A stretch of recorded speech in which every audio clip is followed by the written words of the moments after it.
esteja convosco. Ele está no meio de nós. Proclamação do Evangelho de Jesus Cristo segundo Lucas. Glória a vós, Senhor. Aconteceu que Jesus estava rezando num lugar retirado e os discípulos estavam com ele.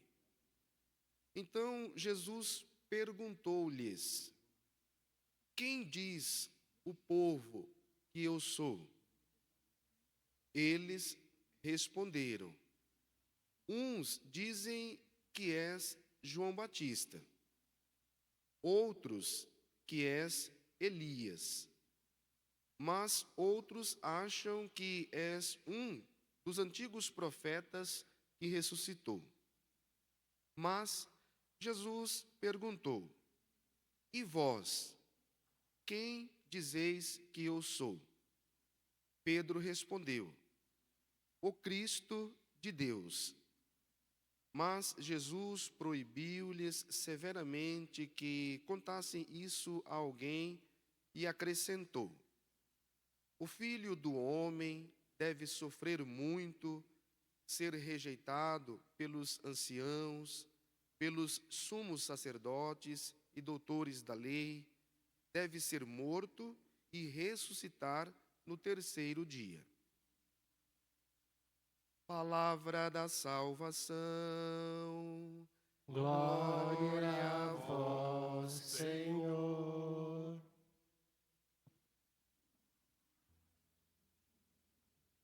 Meus irmãos, nesta sexta-feira, última do mês da Bíblia, somos convidados a refletir a palavra de Deus para nós, como cristãos. Nós a temos como norte para a caminhada para o céu. A palavra de Deus, quando ela fechada na estante ou na gaveta, é apenas um livro. Mas quando nós lemos, meditamos, refletimos, ela se torna palavra viva e eficaz na vida de cada um que a procura como norte para a vida eterna. Então é Deus que quer falar ao nosso coração, seja lá na família ou aqui na celebração litúrgica eucarística. É tão forte a celebração eucarística que, quando a palavra ela é lida, na verdade não é lida, ela é proclamada, é o próprio Deus em Cristo que toma do nosso corpo e da nossa voz para falar ao nosso coração. Então, seja a primeira leitura, a meditação do Salmo ou o Evangelho, é Deus que ocupa-se de nós para chegar ao coração dos seus filhos e filhas. Então, a palavra de Deus é viva e eficaz e deve ser o norte para a caminhada para o céu. Hoje celebramos um santo homem de Deus, presbítero, São Vicente de Paulo. Desde menino tinha essa inclinação para ajudar as pessoas que mais precisavam. Foi ordenado sacerdote aos 19 anos, coisa que hoje não acontece. Mas como tinha uma capacidade fora do normal, então a igreja o ordenou sacerdote, porém ele recebeu o diploma de teólogo depois dos 25 anos de idade. Mas o que se destaca nele é o amor às pessoas, a caridade, as boas obras. E todas as vezes que celebramos um santo ou santa de Deus reconhecidos pela igreja, é momento de reflexão também, para que nós, em nossa limitação humana, com os nossos defeitos, mas também com as nossas virtudes, busquemos a santidade. Porque Deus também nos chama a ser santos, como Ele é santo. Primeiro somos chamados à vida, depois somos chamados a ser filhos e filhas pelo batismo, mas há uma vocação específica e há santidade. Somos chamados a sermos santos como Deus é santo.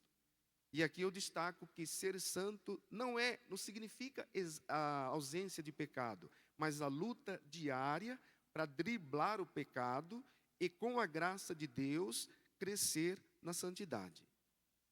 Aí está a dinâmica da caminhada à santidade. Nós somos portadores da graça, driblando as ciladas do demônio e caminhando dia a dia, galgando os degraus da santidade para nos assemelhar a Cristo, alimentando-nos com a palavra e também com a Eucaristia. A palavra de Deus que hoje nós ouvimos, desde ontem estamos ouvindo a Eclesiastes. Ontem falava de tudo passa, tudo é efêmero, tudo é vaidade, né? E hoje nós nos deparamos que existe um tempo oportuno para tudo. Aqui a gente poderia fazer um paralelo entre o tempo cronológico e o tempo de Deus, Kairos. O tempo cronológico às vezes nos empurra a viver tão rapidamente, fazendo tantas coisas, que nós nos esquecemos de parar, refletir, rezar, meditar. E quando a vida se torna tão corrida, a agitação é tamanha que o mundo nos empurra a viver, que quando vamos dormir, a mente continua ainda trabalhando, aí vão noites de insônia, e quando são muitas noites, o corpo padece, aí vem a depressão. Então é necessário parar, meditar, refletir. Então há um tempo para tudo, há um momento oportuno para tudo que acontece debaixo do céu. Não nos preocupemos, mas entremos no tempo de Deus, em alguns momentos do dia, para poder reabastecer as nossas energias, para poder reabastecer o nosso espírito e enfrentar o dia a dia de trabalho, o dia a dia, né, que nós também temos as responsabilidades. No Evangelho, nós escutamos do evangelista Lucas que Jesus estava rezando no lugar retirado. Olha só, ele mesmo se preocupava em tirar o tempo para Deus. Ele, sendo Deus, ele estava rezando num lugar retirado e os discípulos estavam com ele. A primeira pergunta que Jesus faz abrange a todos. Quem diz os homens? O que diz os homens que eu sou? E aí eles recorrem ao Antigo Testamento. Uns dizem que é João Batista, outros que é Elias, outros que é algum dos profetas que ressuscitou. Aí Jesus restringe a pergunta. E vós, quem dizeis que eu sou? Pedro tomou a palavra e disse, tu és o Cristo de Deus. Esta resposta de Pedro deve ser a resposta de cada um de nós para reconhecer em Cristo que de fato Ele é o Messias, o Salvador da humanidade, aquele que veio redimir, aquele que veio salvar, aquele que caminha conosco, aquele que se dá na Eucaristia e na palavra. Então que este dia seja de reflexão. O que diz você que Cristo é?